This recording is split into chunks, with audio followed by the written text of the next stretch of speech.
Hey y'all, I am VictorÜ. I help provide insight to empower, and today I wanted to talk about healing from traumas through exposure therapy when it's time to move on and no longer expose ourselves to the therapy or to the trauma. So this was communicated or made clear to me through food, which is a big deal to me. I think to people in a very subtle sense insofar as nutrition, survival, subsistence, these kinds of things. But for me, growing up with a mom who's schizophrenic or who suffered with schizophrenia and depression, combining into making a very checked out mentally and emotionally human being. There would be times when I would ask her for food or ask her for something to eat before I knew how to make food for myself. And she would just not respond, or she would ignore, she would neglect.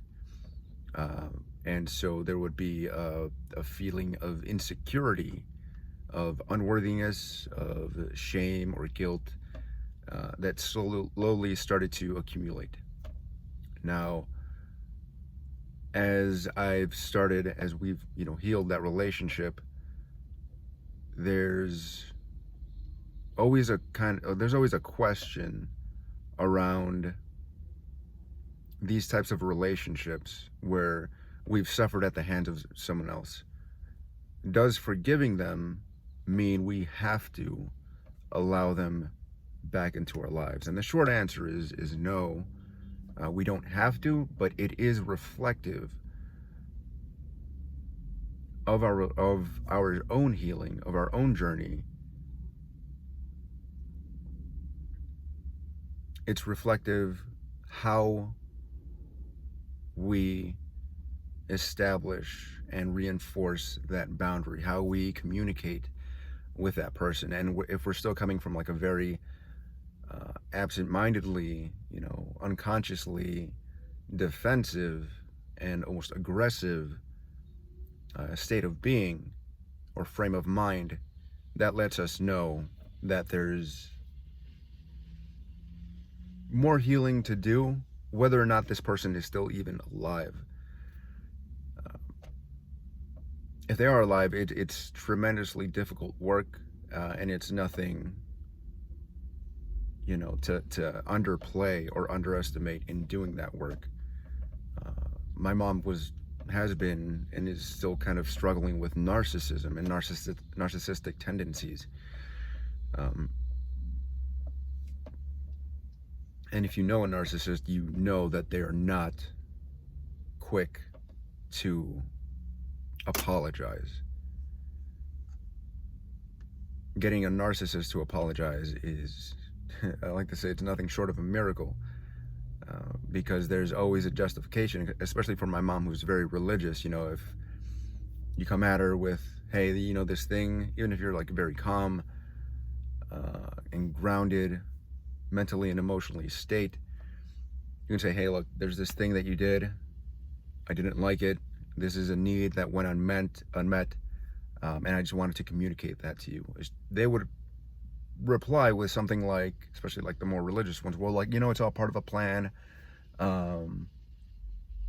You wouldn't be who you are today if it wasn't for XYZ experiences, and we have to be grateful about what we go through because it makes us who we are. For sure. But if I if I rear end somebody, I don't just say hey, it's God's plan. I do apologize. Maybe there's some higher stuff working, for sure, always. Why not? But I hold myself accountable, and I apologize for those who I've hurt. Communicating that isn't just for their benefit or for my own. It's that stuff radiates across the collective. I truly believe that. But having that, narcissistic tendency that I see in my mom, it was really helpful in establishing and reinforcing my own self-worth, that I could learn the communication techniques, the grounding techniques necessary to meet with this person who was, let's say, involved in the creation of a lot of trauma, a lot of survival based programming that just didn't serve and actually served to hurt me in a lot of ways. So what does this have to do with food? Well, at I'm in school, and near school was this Denny's. When I was a kid, Denny's was the first place I really remember being discriminated against for the color of my skin. You wouldn't see my sisters and me, and that's when that belief about, you know, my unworthiness as a person based on the color of my skin, something that I can't change about myself. Part of why I got my tiger stripes was that you can't change your stripes. And in revisiting this Denny's here, I had that first intention when I the first time I went there was, okay, like, let's see how we're feeling about this. Let's, you know, be present with whatever comes up as we eat at this place that holds a lot of energy, a lot of meaning, that no longer has a place in my body, right? That trauma we can think of as, you know, tension, physical tension, but also that tension is, you know, like a gripping energy, and that gripping energy is holding something. It's like a holding energy, and it's my belief, and it has been my experience, that whenever I let go of that energy, it creates space for new things, for new meaning, especially. My pictures and beliefs and filters about the world tend to fall away, creating more space for clearer, less obstructed understanding. So there's the food with my mom and the food at Denny's. This is what it's all coming back to.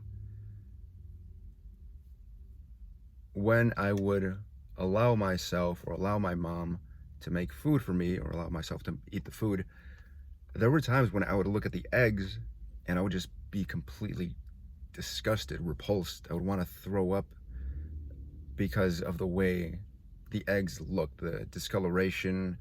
They were slightly burned. They looked brown when they were supposed to be yellow and white.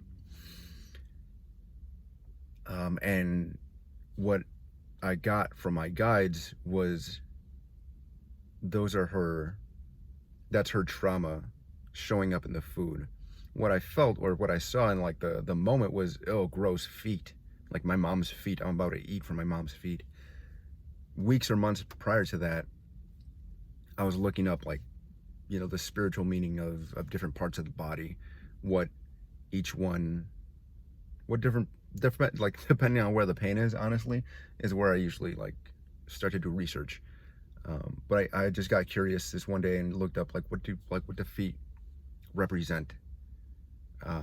And in that moment, what, you know, appeared to have manifested to me through Google was that our feet represent our childhood. So if you notice people covering up their feet, that's usually a lot of insecurity, and those insecurity programs are usually installed during our developmental ages.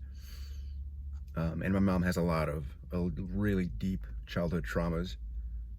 So that's what I saw, and was very, like, just very powerful in that moment, was like, this is what you're eating. And I would go to Denny's and I was eating there and it was fine. But then at that last meal I had, I saw, like, the same thing of the eggs. So it started this train of thought of, like, okay, when is it okay? Because I definitely believe in exposure therapy and helping us neutralize these energetic charges that we call traumas, when is it okay to let go of the exposure therapy? When does it become rubbing my face in it? And that was definitely it. That was one of those moments of like, okay, if I continue to eat here, it's definitely rubbing my face in it. It's now no longer a healing exercise and experience. This place just no longer serves. And so the question then becomes of like, okay, when do I get to move on from having to be around my parents so much, because I'm like exposing myself to their presence and seeing what surfaces? When do I get to really establish a boundary there? Because no matter how much healing I do, I'm just not feeling safe or comfortable in their presence. So when do I get to be independent? When do I get to like see the manifested version of the cord cut?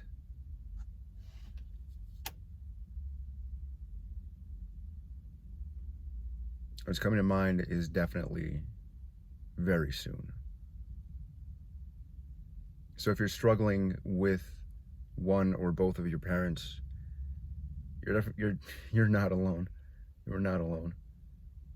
And there are a lot of things that you can do to have a clearer path in healing and moving forward.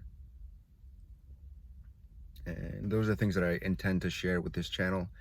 But if you want some one-on-one with me, definitely hit me up. I am VictorY.com/book an appointment. I love sharing this information that's helped me to heal. Again, I got a narcissist to apologize and admit that they were wrong, and very specifically about what they did. So I feel like I'm on the right track here. I hope this helps. I love you. Peace.